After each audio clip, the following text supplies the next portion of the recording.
Oh, no, what is that? No, she's doing a selfie. Oh. No, I don't want to be me on here. Selfie. All right. All right. We got this figured out. All right. Happy Saturday, everyone. Welcome. Thank you for joining in. If you guys aren't familiar with me, I am Gina Giese. I am the first person in the world to survive rabies without receiving the vaccination. I am here today with some of the animals with Whisper Hill Clydesdales special needs. They are a nonprofit group who, when I got home from the hospital, were the first ones to introduce me to animal-assisted therapy. So they are very close to my heart. Within over the last 15 years, they have stayed close to my heart, and they have gone through some unfortunate events in the last couple of years. So I am here today to bring story time to you to hopefully raise some money. There is a GoFundMe link in the description to this video. So let's get started with the first book that I picked. These are some of my own kids' books. Hopefully everyone can hear me over the wind here. If you want to get closer on the book here. This one is called I Met a Moose in Maine One Day by Ed Shankman. I met a moose in Maine one day. Just how it happened, I can't say. I brushed my teeth, I combed my hair, and all at once the moose was there. In Maine, as you know, the moose come and go. They relax in the streams. They make tracks in the snow. They live in the woods with the bear and the hare, and whatever they're doing, they do it out there. That is why, in this case, something seemed out of place to be here with a moose in my house face to face. Moose was so big, so wide, and so tall, I was not sure at all he could squeeze through the hall. He tried to be small, and he made sure to crawl, but those antlers of his still left marks on the wall. I don't mean to suggest that the beast was a pest. In fact, I felt blessed just to have such a guest. 'Cause by any measure, this moose was a treasure. His smile was charming, his manners a pleasure. We shared a few laughs, we talked quite a lot, and he told me some things that I never forgot. Then we played hide and seek, but it was no use. It seems this is not the best game for a moose. And then after that, we decided to race. But a moose, when he runs, needs a great deal of space. He smashed every bottle and jar in the place, and the napkins I had were too small for his face. So I took him outside, and we walked for a while until we reached town, which was more than a mile. If you want to meet friends and you need an excuse, I suggest that you walk into town with the moose. All the people we passed stopped to give their regards. They leaned from their windows, they waved from their yards. Old men on their porches seemed very impressed that a neighbor of theirs had a moose for a guest. At the general store, people's chins hit the floor when the moose and I casually walked through the door. I bought a few things that a moose never buys, because everyone knows a moose loves a surprise. I bought him some fudge and a lumberjack's hat and some great maple syrup, and boy, he liked that. 'Cause you know maple syrup's the best thing by far that anyone's ever put into a jar. And the hat, I must say, was precisely his size, in a blue that I thought really brought out his eyes. At night we went dancing, we really let loose, and there's nothing quite like letting loose with the moose. We did a few things that a moose rarely does, and if that sounds exciting, believe me, it was. But this was just one little village in Maine. There were many to see, so we hopped on a plane. From Auburn to Belfast, from Friendship to Lee, that moose and I saw every sight we could see. We walked every walk, and we viewed every view, and the moose I met took me to Wallagrass too. In Camden, a lot of us got on a yacht, and we docked before dark in a beautiful spot. We saw fish having fun, we watched seals eating meals, we met lobsters and otters and eagles and eels. In Bangor, we climbed on a raft made of logs, and we floated down river with beavers and frogs. We hopped and we jumped, and we rocked and we rolled, as we rushed through the rapids like loggers of old. We stopped off in Portland one beautiful day to eat a fine lunch in an outdoor cafe. We ordered the salmon with blueberry juice, and there's no better juice you can drink with a moose. We left room for dessert because we heard that they make the world's best selection of chocolate mousse cake. When we'd had all our fun and our travel was done, we stopped by the roadside and stood in the sun. I think we were somewhere near Smithfield or Rome when the moose I met said it was time to go home. He gave me a wink and I gave him a smile. We hugged and we said our goodbyes for a while. Then he went on his way, but he made sure to say that he knew he would come back and see me someday. Now I know that my story may sound out of whack, even I find it hard to believe looking back, but it wasn't a dream and it wasn't pretend. I did meet a moose, and that moose is my friend. Alright, so that is the end of our first book. I will turn it over to Tim. Tim's going to tell you a little bit about Whisper Hill, and then we'll come back and I'll read another one. Hey everybody. So a little bit about Whisper Hill. We work with handicapped and special needs children and adults. We travel throughout northeastern Wisconsin with our farm animals. A few of the animals we have here is our petting zoo animals and a couple of ponies. One of them is being rambunctious because he's not by his other friends, but his other friends were being naughty, so they're back in the pasture, and Smokey's just being a little obnoxious. But anyway, so we travel to nursing homes and hospitals, and we do all kinds of things with assisted living facilities and things like that. Right now, we are at a great farm that has helped us greatly for the past 2 years. And it's just, we're to a point again. I'm healthy again, and we are to a point where we need to get our life back on track, and we need to grow and expand Whisper Hill because there are so many out there, including individuals like myself, yourself, Sue, Gina, that need animal assisted therapy. And most people don't realize that, say if you have a dog at home and you've had a bad day at work, or you've just had a bad day in general, you're out and about, and you get home and you got little Fido at home and wagging his or her tail, and it's like, Dad, pet me, Mom, pet me, or whatever, and it's like, just go away. Well, a couple minutes later, the dog is so persistent, he's eventually on your lap or giving you kisses or whatever, and before you know it, you're petting them and cuddling them, and your bad day is gone. Well, that's what these big animals do as well, and they touch everybody's heart in a huge way. They've helped people, for instance with Gina, they've helped her in so many different ways, physically and emotionally. They're my emotional support. 3 years ago, when I was given a year to live, here I am today, but without my animals, I probably wouldn't be here. And there's so many other stories that are out there because of Whisper Hill's animals. They're still here today. So we're going to turn it back over to Gina. All right, so my next book is called Love by Helen O'Dare. This is one of my kids' favorite books when they were younger. Love can be big and strong like a tower, and small and precious like a flower. Love stretches up, tall like a tree, and love goes as deep as the big blue sea. Love has wings that help you fly above the clouds in the big blue sky. Love is there in a tickle and a giggle, and always in a big belly laugh wiggle.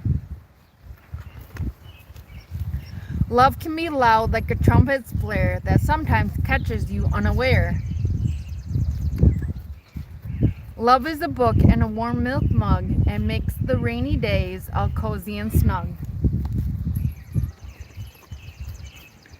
Love can be yummy like a chocolate cake that we've made and put in the oven to bake. Love can make you sing out loud. You always make me feel so proud.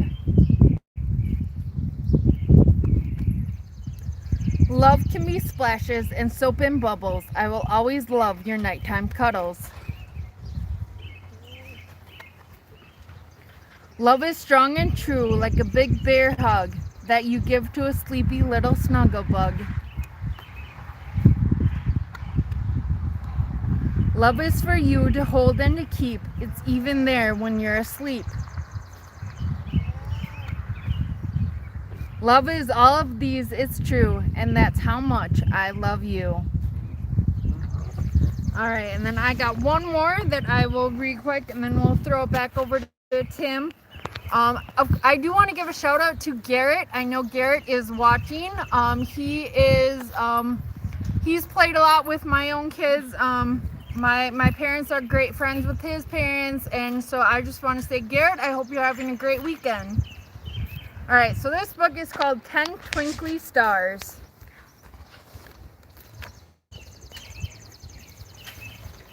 High above the sleepy jungle, 10 stars are shining bright. As lion yawns, it's time for bed and curls up for the night. 9 stars glow above the rabbits. They bounce back to their beds. Time to nestle in their burrow and rest their sleepy heads. 8 sparkly stars gleam overhead as the owls sing hoo-hoo. When evening falls, they're wide awake. They play the whole night through. The hippo stomped down to the swamp as 7 stars shine high.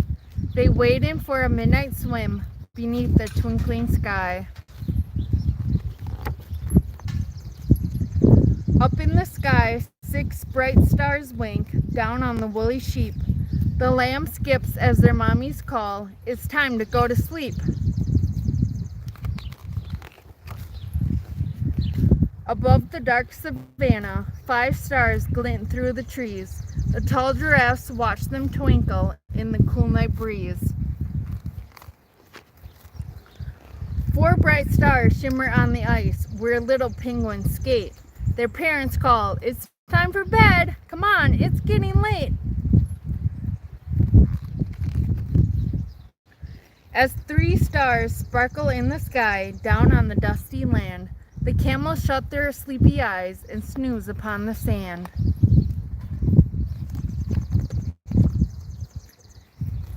In the sky above the yard, 2 stars light up the dark.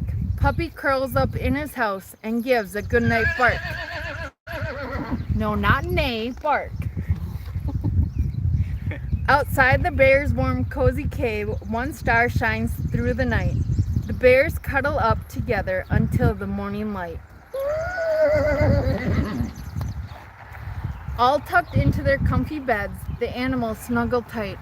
They sleep beneath the twinkling stars around the world tonight. That's the end of that book. Now I'll turn it back to Tim, and Tim can say a little bit more about some of the hard things that they've overcome. So a couple of the hard things that we have overcome in past couple years is, well, first of all, in October of 2017, I was given only a year to live, which for anybody is very, very hard. Gina and I are both miracles that we're here today.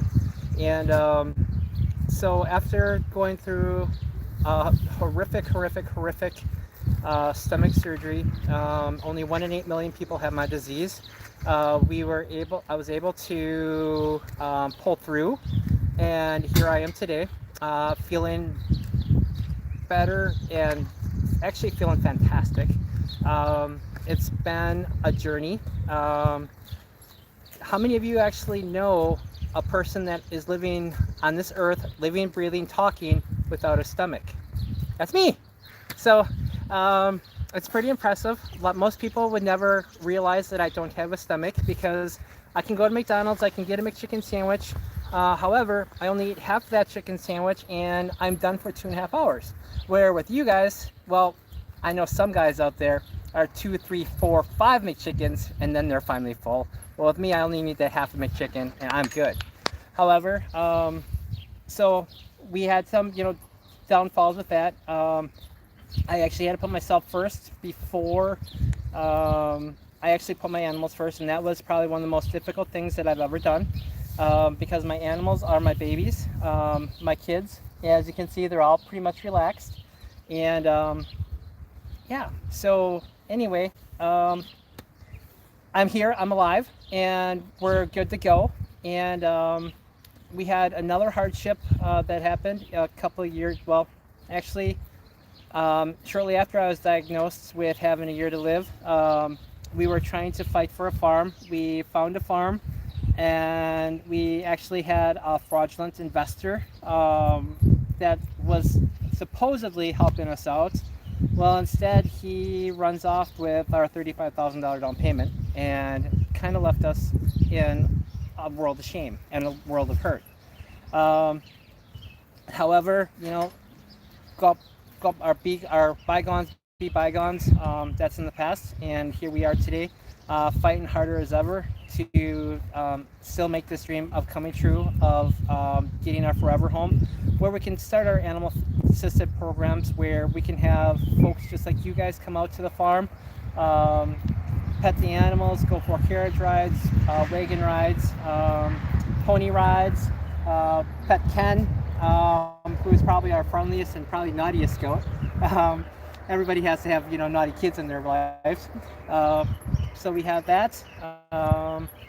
You know, so, and we've had, you know, a lot of people, you know, also questioning us about the last couple of years. We've had last 3 years, we've actually had 5 different capital campaigns trying to help us raise money for the organization or money for me. Most people don't realize that with me not having a stomach, my surgery basically was all experimental and scientific, and therefore not realizing that my surgery after everything was done was almost between $1.5 million to $1.1 million. Most of that the insurance did pay. However, we still were left with about a $45,000 bill that I'm still paying on to this day. It's like paying a car payment, only it's something that you don't get to use. So anyway, a little bit about me, and we're going to turn it back over to Gina. All right, before I start on the next book though, I do want to touch how he said about the fraudulent investor, and he really wants his own place. He did find a farm that would be absolutely perfect for Whisperell Clydesdales. So the point of this video, I started a GoFundMe, and it was completely my own idea. You know, he didn't ask me to do this, I did this. Trying to help him, since he did have his down payment, you know, a couple years ago stolen by investment fraud. So we want to try to help this nonprofit to get a down payment so they can buy this new farm that really would be perfect for them. So even during COVID. Yeah, even during COVID-19, they would be able to, you know, social distance and do separate, safe activities for everyone. So, you know, you can't get that. A lot of these nonprofits and a lot of these animal-based groups are hurting because of the COVID-19. And if we could get this farm, we could open that back up to the public and bring all this help to the community. You know, start a veterans program, special children's programs, petting zoos. People can just come out and have fun and get the emotional and physical help from these animals that really just love to love you. So I'm going to start now with this book. It's called 3 Little Dinosaurs by Charles Few. As I have a goat that's nibbling on my chair. Live videos with live animals, guys. All right. So Scratchy, Lofty, and Sniff were the best of friends. Joey says, I want to see. They spent their days playing hide and seek in the forest or splashing in the lake. Sometimes they did cave paintings, but most of all, they liked to pretend to fly. One day, Mrs. Brachiosaurus was picking pine cones for a famous pine cone pie. When Lofty asked, "Mom, can dinosaurs fly?" Mrs. Brachiosaurus thought for a moment. "My friend Pterodactyl can." "How?" asked Lofty excitedly. "Well, He finds somewhere high up, then he spreads his wings and takes off, said Mrs. B. I know a really high place, thought Lofty, and she rushed off to tell her friends. It was the volcano! In no time, they were scrambling up the rocky slope. What if it goes bang? Worried Sniff. Well, said Scratch, we'll just fly away. Come on. At the top, the three little dinosaurs began to flap with all their might. All together now. 1, 2, 3, fly! They couldn't fly. Instead, they tumbled head over heels and landed in a crumpled heap. Ouch! Dinosaurs can't fly, moaned Sniff. Oh, yes, they can, came a loud voice. Who said that? Gasped Sniff. Not me, said Lofty. Not me, said Scratch. I'm up here, the voice chuckled. The three little dinosaurs couldn't believe their eyes. Above them, an enormous winged creature circled in the sky. Who are you? Asked Sniff. I'm Pterodactyl, the creature replied. Do you need a lift home? The friends grinned at each other. Yes, please. So one at a time, Terry picked them up and placed them carefully on his back.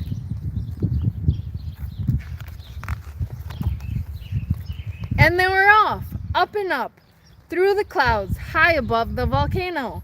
We're flying, they cried. We really are flying.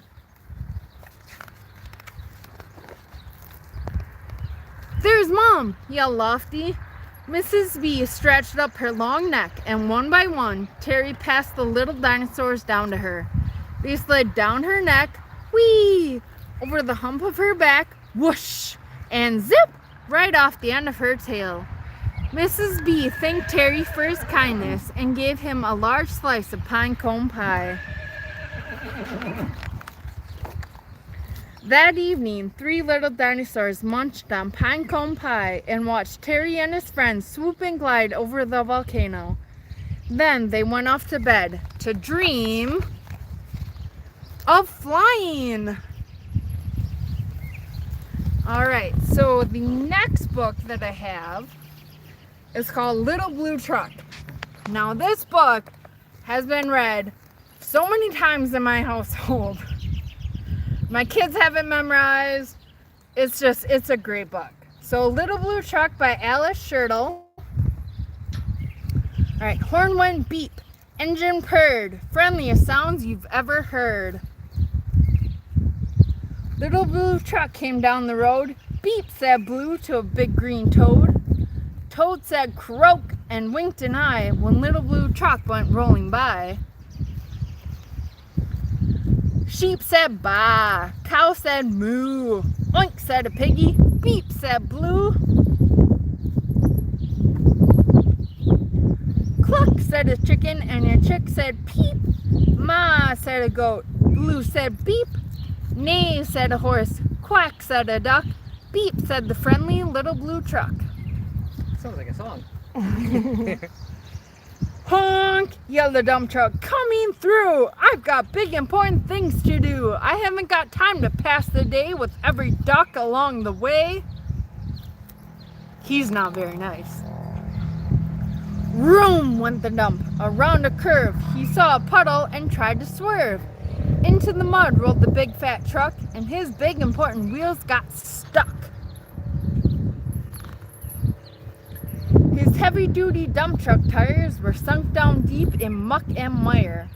Honk, cried the dump, and he sounded scared, but nobody heard, or nobody cared. Then, into the mud, bump, bump, bump, came the Little Blue Truck to help the dump. Little Blue pushed with all his might. Now Blue and the dump were both stuck tight. Help, help, help, cried the Little Blue Truck. Beep, beep, beep, I'm stuck, I'm stuck. Everybody heard that beep, beep, beep. The cow came running with the pig and the sheep. Up at a gallop ran the big brown horse. Go jumped over the fence, of course. The hen came flapping with the chick and the duck, and everybody pushed that little blue truck. Head to head and rump to rump, they all pushed Blue, who pushed the dump. They couldn't quite budge that heavy load, then who hopped up but the big green toad?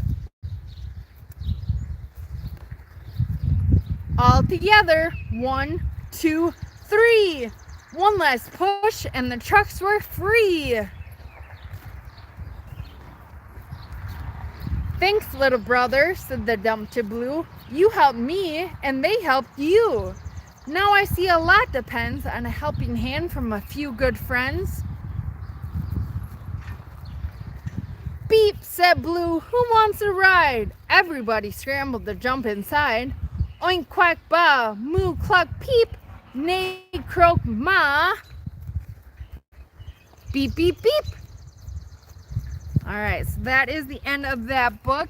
Tim, do you want to talk or do you want me to do one more? You can do that. All right, we're going to do one more and then we'll toss it to Tim for a couple of minutes. All right, this one is called Big Dog, Little Dog by P.D. Eastman.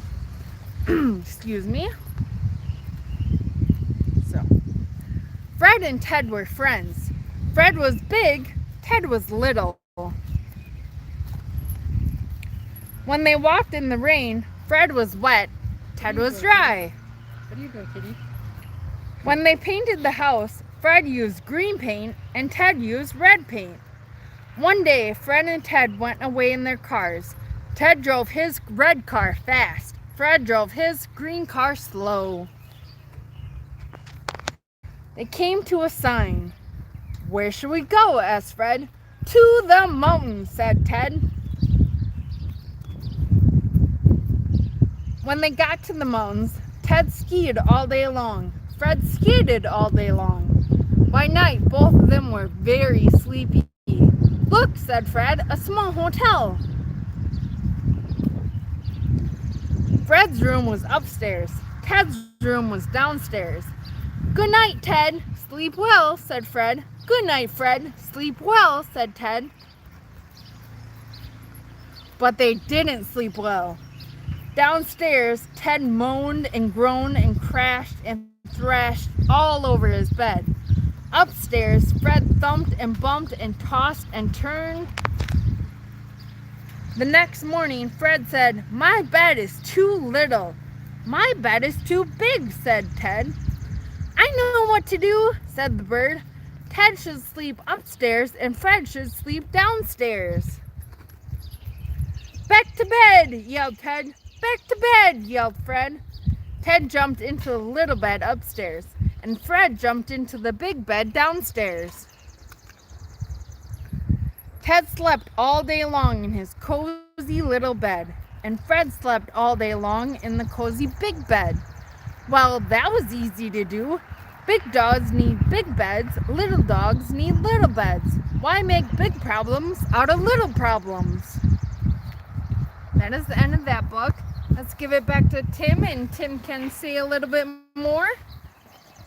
Hey everybody again. Well, first of all, we just want to say thank you to Gina for coming out and spending her day out at the farm, spending time with the animals and getting to know them. As you can see, all the animals are much more relaxed. They're still grazing, eating grass, but Gina's stories are actually putting them at rest too. They're over there sleeping. Sue even has a cat on her lap, but she can show it. Maybe. But anyway, so a little bit more about Whisper Hope. The organization I started back from a childhood dream. Back in 1976, for my 5th birthday, my parents had promised me a horse. Well, that horse never happened because March 17th of 1977, their house burned to the ground. So they moved into the city of Fond du Lac, where my dream of getting a horse was shattered. Well, then, after they moved into town, our neighbor across the street from me, they had horses, and Joyce, Joyce would offer to bring the meat out to the horses and stuff like that. So my dream of having the horse never shattered. Well, then in 1996, my mom and dad bought 40 acres of land, and they said, Tim, if you want your horse, go get them. Well, 4th of July weekend of 1998, I did buy my very first two horses, Rose and Cher, which were an 11-month-old and a 13-month-old Clydesdale. They were not trained or anything yet, so I had an opportunity to raise them and live to learn to live with them and just learn everything about horses, because with never having a horse, it was really difficult. Well, so I got my first two horses. Well, then I decided that, well, because I had got my horse, it was time for my nephew Brett to get his horse. And so I actually bought a pony for Brett, and we actually still have Chestnut is still here today. He's out here on the farm. He's out grazing out in the pasture with the other horses. And so we got that, and then we started getting a few other animals. We got our goats and our sheep, and before you know it, I had a whole conglomeration of animals, and the animals have all become family, not only to us, but also to a lot of you as well. When we're going to our nursing homes, some of the people are saying, so where is Ken, or where is Chestnut? What are, you didn't bring them today, and so we do have a big following with all of our animals, and it's very therapeutic. In today's day and age with COVID-19 going on, everybody's, being stuck at home. If there's, suicides are on a huge high right now because of job unemployment. There's just so much that COVID is actually doing, and we want to try helping. And we need your help, though, to help us. All right. So the next book that I am going to read for you all is called Baby Bat's Lullaby by Jacqueline Mitchard. And this because I was bit by a bat and contracted rabies, and I absolutely love bats. So this is kind of a favorite book of mine.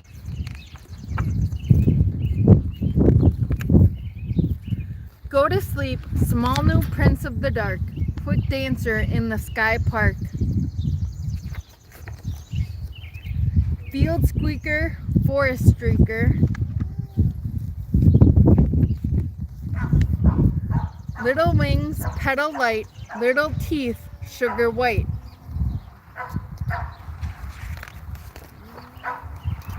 My darling night creeper, all morning sleeper, my baby bat.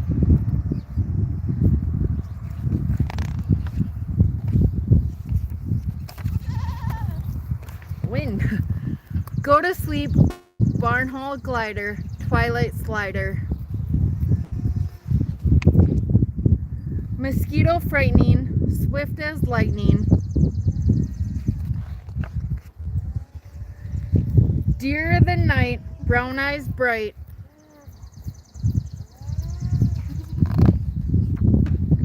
My jewel so soft, my dancer aloft, my baby bat.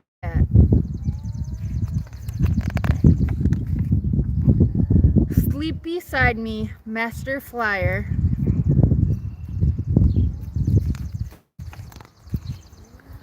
Upside down clinger, little toe swinger.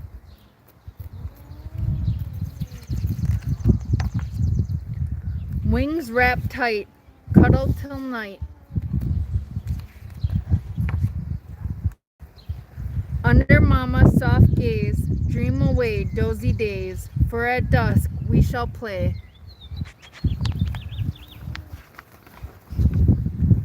Strong little sweetling, mama's best treatling.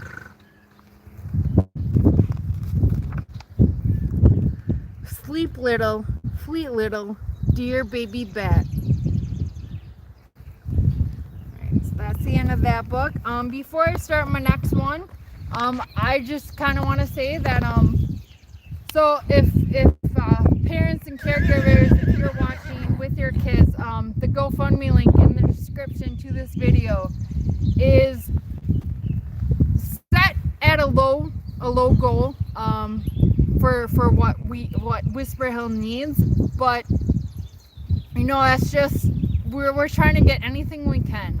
This farm that they found isn't just so they can have a new place to live. It's to be able to better the community.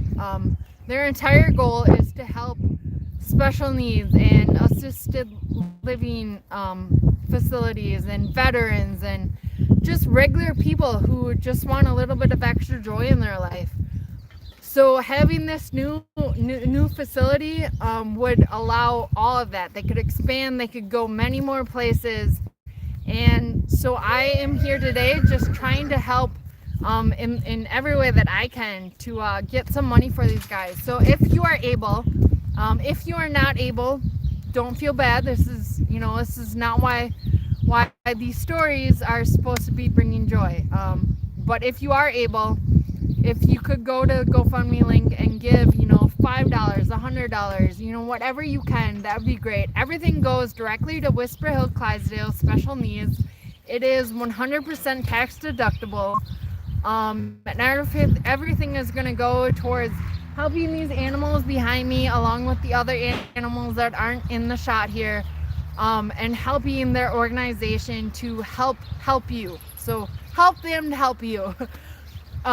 So we are gonna go on to our next book then here, and this is a really fun book. It's all about imagination. So my kids love it. Me and my husband love it. Hopefully it brings a little bit of joy to you guys too. All right, it's called Harold and the Purple Crayon by Crockett Johnson. All right. One evening, after thinking it over for some time, Harold decided to go for a walk in the moonlight.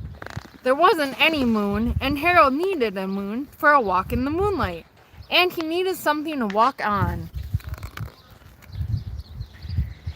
He made a long, straight path so he wouldn't get lost, and he set off on his walk, taking his big purple crayon with him. But he didn't seem to be getting anywhere on the long, straight path. So he left the path for a shortcut across the field, and the moon went with him. The shortcut led right to where Harold thought a forest ought to be. He didn't want to get lost in the forest, so he made a very small forest with just one tree in it. It turned out to be an apple tree. The apples would be very tasty, Harold thought, when they got red. So he put a frightening dragon under the tree to guard the apples. It was a terribly frightening dragon. It even frightened Harold. He backed away. His hand holding the purple crayon shook. Suddenly, he realized what was happening. But by then, Harold was over his head in an ocean. He came up thinking fast, and in no time he was climbing aboard a trim little boat. He quickly set sail, and the moon sailed along with him. After he had sailed long enough, Harold made land without much trouble at all. He stepped ashore on the beach, wondering where he was. The sandy beach reminded Harold of picnics, and the thought of picnics made him hungry, so he laid out a nice simple picnic lunch. There was nothing but pie, but there were all 9 kinds of pie that Harold liked to eat. When Harold finished his picnic, there was quite a lot left. He hated to see so much delicious pie go to waste. So Harold left a very hungry moose and a deserving porcupine to finish it up. And off he went, looking for a hill to climb to see where he was. Harold knew that the higher up he went, the farther he could see, so he decided to make the hill into a mountain. If he went high enough, he thought he could see the window of his bedroom. He was tired, and he felt like he ought to be getting to bed. He hoped he could see his bedroom window from the top of the mountain.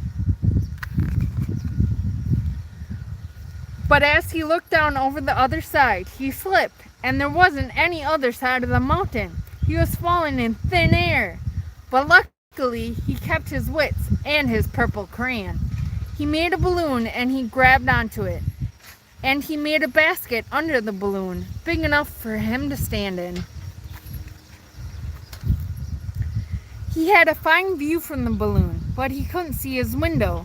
He couldn't even see the house. So he made a house with windows, and he landed the balloon on the grass in the front yard. None of the windows was his window. He tried to think where his window ought to be. He made some more windows. He made a big building full of windows. He made lots of buildings full of windows. He made a whole city full of windows. But none of the windows was his window. He couldn't think where it might be.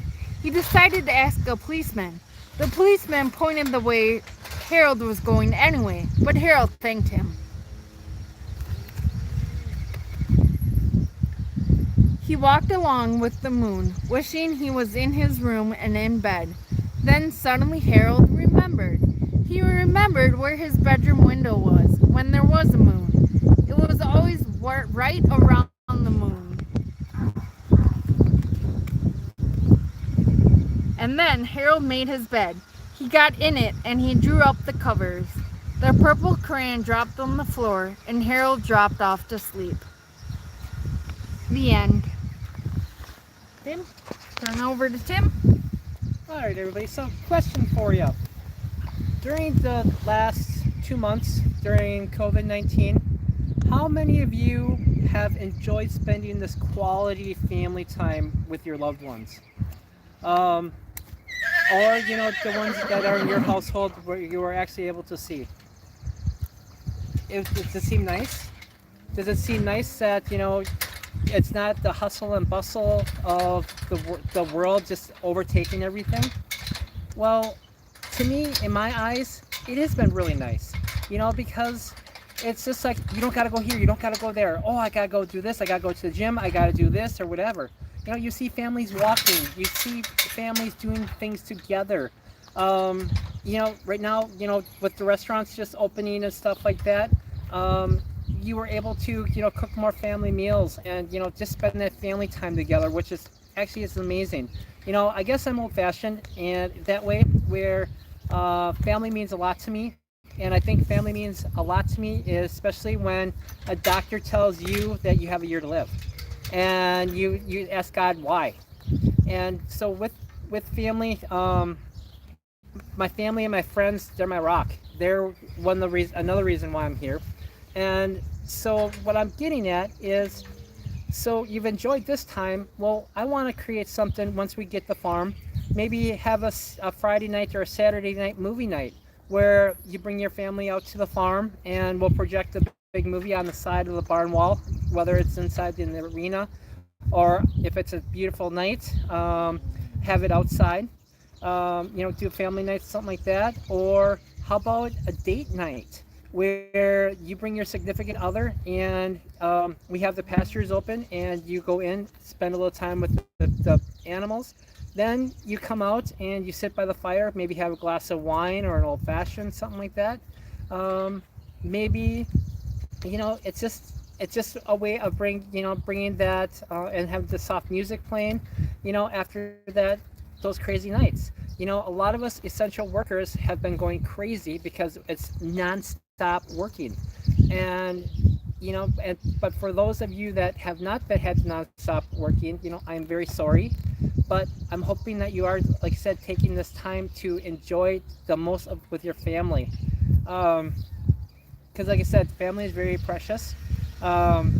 We are actually going through, my family's actually going through something really, really difficult right now. My grandmother, I think she's 85. She's actually not going to be around much longer. Her doctor actually said that she could enter hospice, but if she enters hospice, nobody will be able to see her. So prayers. We need prayers to go to my family too. That when Grandma does pass, that yeah. So anyway, enough of that note. But anyway, that's what we want to do. Is we just want to instill that family feeling, that thing of doing family stuff. How about during the winter? Wisconsin winters can be a lot of fun. An old-fashioned skating rink. We ice down one of the pastures, or The place that we're actually looking at actually has a small pond. I don't know how well it freezes, but we could make that a skating rink. And put some lights out there, put a big fire out there, and maybe do sleigh rides. There's so much that we want to do. I have so many thousands of ideas going through this mind every day. And Gina knows, and Sue knows. And it's just, I need your help to do it. And by your help, we will get there, I promise. Back to Gina. All right. And Tim was, I just got a sliver in my hand.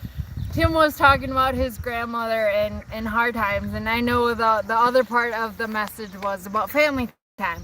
But when I got home from the hospital and when I was recovering and relearning everything about my life, the animals, not these animals because it was 15 years ago, but the animals that Tim had helped to calm me down. I had brain swelling when I was in the coma, so I have a lot of the effects of a traumatic brain injury, and a lot of that is aggression and general emotional control.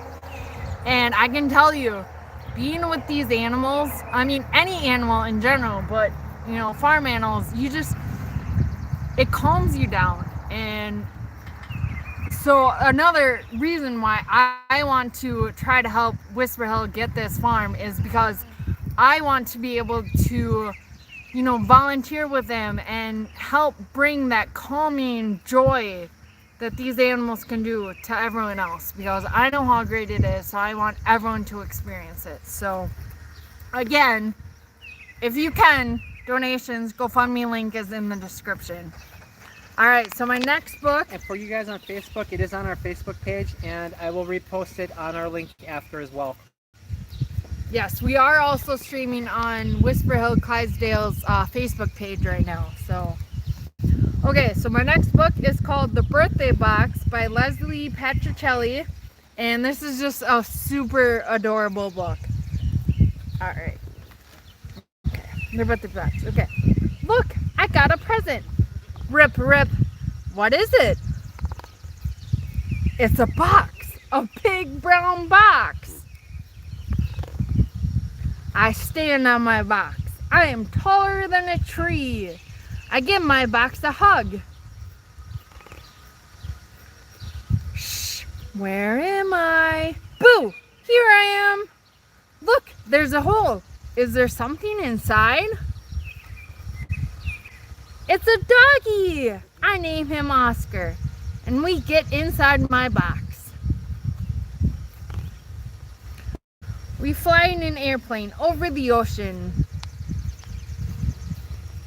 We sail in a ship. I am the captain. We slide through the snow. Look out below. We cut some holes in my box. Snip, snip, snip. I am a robot. Robot hungry, robot fetch snack, I tell Oscar. We sit and eat. It's my birthday, so we have cake. Oscar's tired. I'm tired too. I get 2 pillows and a blanket, and I put them in my box. We get into bed for our nap, and I tell Oscar a story. I am very lucky, the story goes. Today is my birthday, and I got a box. It's just a super adorable book, because obviously his present was the stuffed doggy, but he thinks it was the box. It's just very fun. Let's see, who's behind me? Well, Ken was behind me. We have Belmont, the alpaca, and a couple other goats. Claire is the white alpaca, and then we have Molly, the little pony, and Smokey, who's the bigger gray guy over there. A couple of the other little goats are hiding in the background. I will go ahead and start on my last book. This is called Go Away Big Green Monster, and this book is very, very, very dear to me. I've had it for 15 years. Oh, hi. Hi, Paris. This is Paris. She's a See, cuddler. just immediate smiles. It's She's just a little great. cuddler. Thank you. Um, Thank you. so this book, Go Away Big Green Monster by Ed Emberley, was actually given to me by my doctor, Dr. Willoughby, down at Children's Hospital on the day that I left the hospital. And in it, he wrote the message to Gina, who scared away a far worse monster. And so this book is very dear to me, very precious, and my kids love it too. So 15 years going strong. It does have one little tear that we had to tape. This is Onyx. Hi, buddy. All right, so the big green monster has two big yellow eyes, a long bluish greenish nose, a big red mouth with sharp white teeth, two little squiggly ears, scraggly purple hair, and a big green scary face. But That looks like me in the morning. you don't scare me. Oh, hi Ken. He's trying to eat the big green monster. You don't scare me, so go away, scraggly purple hair. He's okay. Go away, two little squiggly ears. Go away, Ken's tongue. Go away, long bluish greenish nose. Go away, big green face. Go away, big red mouth. Come on. Go away, sharp white teeth. Go away, two big yellow eyes. Go away, big green monster. And don't come back until I say so. So that is a very cute book. Just about, you don't like a monster, tell it to go away. Just imagine all the scary stuff going away and the scary monster is gone. I guess you guys like that book too, huh? Look at all of them are here. Well, how about that? So that was my last book. We have pretty much taken up an hour, which is exactly what I had hoped. I hope everyone enjoyed it. Again, this was live, and I'm new to the whole YouTube live thing, so hopefully it all worked out good. The animals were very well behaved in the back. And you hear Belmont with his motor running all day. Yeah, they weren't completely quiet, but that's okay. It added to the effect. So the GoFundMe link is in the description to this video, as well as on Whisper Hill Clydesdales Special Needs Facebook page. Again, we're trying to help them get out of this I call it a pit. You know, they've had a lot of unfortunate things happen. They have remained positive through it all.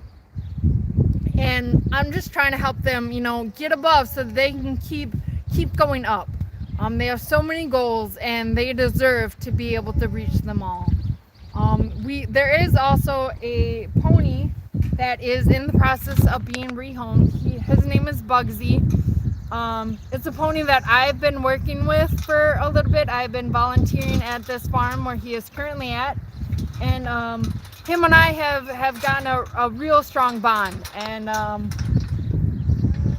he has worked as a therapy pony, and I am also trying to raise money so that Whisper Hill can bring Bugsy to join these guys so that he can continue his therapy work.